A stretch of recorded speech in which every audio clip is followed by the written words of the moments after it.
So if you recall, Fernando and Teresa discovered that their flight will be much longer than they thought because they're not going to Alentejo. They're going to Brazil. But luckily this couple is pretty easygoing and they're going to make the best of this situation, for sure. Com certeza.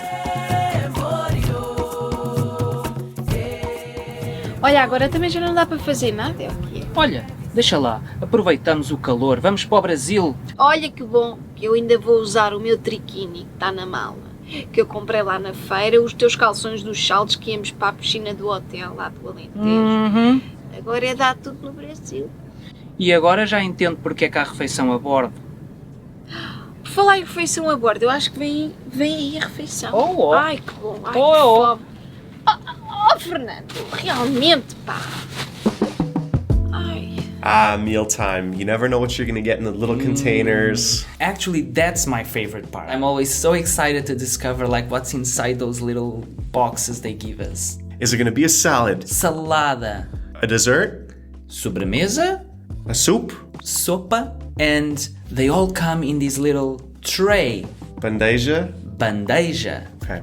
And that whole meal is your refeição. And what do you need to eat it? Like the main dish. A mouth. Yeah, and Talheres. talheres. And at the end of the meal, you might feel like drinking a coffee, so you would say, por favor, queria café. But what about before the meal? What if you want to have water? Por favor, queria água. Ou uma cerveja?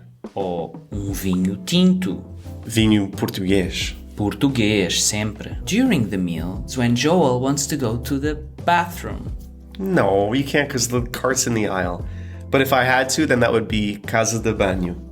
Onde fica a casa de banho? Whether you're on a plane or not, and whether there's a cart in the aisle or not, stay seated because we have one more episode coming up in this series, the arrival of Teresa and Fernando.